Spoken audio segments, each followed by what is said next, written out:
কি কি মশলা ইউজ করলে এবং কিভাবে রান্না করলে এঁচোড় চিংড়ি একেবারে অনুষ্ঠান বাড়ির মতনই স্বাদ আসবে। আজকে রইল সেই টিপস। বাড়িতে নিশ্চয়ই নতুন এঁচোড় চলে এসেছে আর চিংড়ি দিয়ে রান্না করার কথাও ভাবছো, তাহলে অবশ্যই তার আগে রেসিপিটা দেখে নাও আর এইভাবে বানাও, তাহলে দেখবে একদম মুখরোচক হয়েছে। তার জন্য প্রথমেই একটা মশলা রেডি করলাম। জিরে, ধনে আর শুকনো লঙ্কাটাকে হালকা রোস্ট করে রেখে দিয়েছি এবং একটু ঠান্ডা হলে ভালো করে বেটে নিতে হবে। শুকনো বাটতে পারো বা জল দিয়েও বাটতে পারো। এরপর বেশ খানিকটা জল নিয়েছি, তার মধ্যে লবণ হলুদ দিয়ে এরপর যে এঁচড়গুলো কাটা ছিল সেগুলো দিয়ে 80% মতো সিদ্ধ করতে হবে। পুরো ফুল সিদ্ধ করবে না, তাহলে কিন্তু হবে না। দেখতেই পাচ্ছ মোটামুটি খুন্তি ঢুকে যাচ্ছে, তার মানে এঁচড়টা আমার রেডি হয়ে গেছে। জল ঝরিয়ে রেখে দিলাম।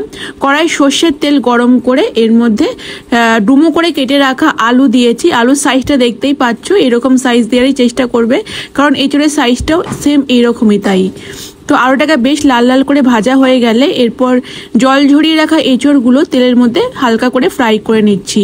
একটু লালচে রং হলে নামিয়ে নিচ্ছি এবং পরে যে এঁচড়গুলো আছে সেমভাবে আমি একইভাবে ভালো করে ভেজে নিয়েছি। দেখতেই পাচ্ছ একটু লালচে রং ধরেছে, এই পর্যায়ে নামিয়ে নিলাম।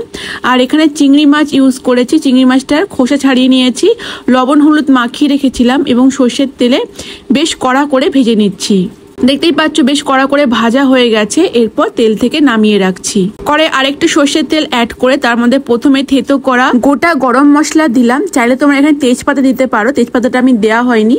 তো এরপর কুচানো পেঁয়াজ দিয়েছি, বেশ অনেকটাই দিয়েছি। দুটো মিডিয়াম সাইজের পেঁয়াজ দিয়েছি। এর মধ্যে হচ্ছে আদা রসুন দিইনি, শুধু রসুন পেস্ট দিয়েছি, সাথে কাঁচা লঙ্কা বাটা দিয়েছি। এরপর হলুদ গুঁড়ো আর একটু লাল লঙ্কা গুঁড়ো অ্যাড করেছি। যেহেতু আমি জিরে বেটে রেখেছি, জিরেটা আমি পরে ইউজ করব। একটা মিডিয়াম সাইজের টমেটো দিয়ে সামান্য জল দিয়ে ভালো করে মশলাটাকে কষাতে হবে যতক্ষণ না সুন্দর করে তেল ছেড়ে দিচ্ছে। এই পর্যায়ে যেটা আমি বেটে রেখেছিলাম প্রথমেই, মানে যে ভাজা মশলাটা জিরে ধনে আর শুকনো লঙ্কা, সেখান থেকে অল্প কিছুটা রেখে আর বাকি মশলাটা দিয়ে ভালো করে কষিয়ে নিচ্ছি। আর এর মধ্যে আমি আদাটাও দিয়েছিলাম, 2 ইঞ্চি মতো আদা বাটা ছিল, সেটা দিয়ে ভালো করে কষিয়ে নিয়েছি।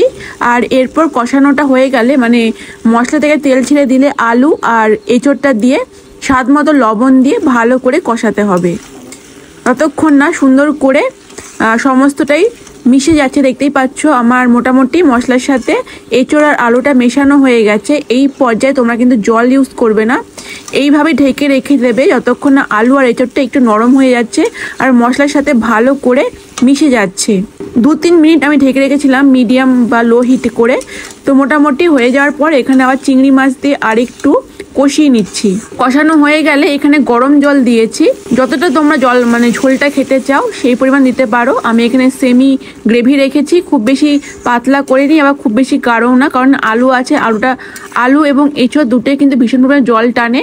তো যেরকম ঝোলটা খেতে চাও, পরে যদি জল ইউজ করতে চাও গরম জল করে ইউজ করতে পারো। তো ঢেকে রাখলাম আবারও 5 মিনিট মতো লো ফ্লেমে। দেখতেই পাচ্ছ একদম তেলটা কিন্তু বেরিয়ে গেছে আর খুব সুন্দর করে সমস্তটাই তো সিদ্ধ হয়েই গেছে। তো আমার কিন্তু রেসিপিটা অনেকটাই হয়ে এসেছে। আর শেষে নামানোর আগে এখানে গরম মশলা দিলাম, এলাচ লবঙ্গ দারচিনিতে গরম মশলাটা করেছিলাম। আর যে ভাজা মশলা মানে জিরে ধনে আর শুকনো লঙ্কা ছিল একটু রেখে দিয়েছিলাম, সেটাও দিলাম। আর অল্প মিষ্টি দিলাম সমস্ত কিছু ব্যালেন্স করার জন্য। আর সাথে ঘি 1 চামচ বা 2 চামচ মতো ঘি দিলেই কিন্তু অসাধারণ একটা টেস্ট আর গন্ধ আসবে। এরপর আরও 5-6 মিনিট লো ফ্লেমে ঢেকে রেখেছিলাম আর সমস্তটাই খুব সুন্দর করে মিশে গিয়ে সুন্দর একটা ফ্লেভার এবং গন্ধ বার হচ্ছে। তো একদম রেডি এঁচোড় চিংড়ি।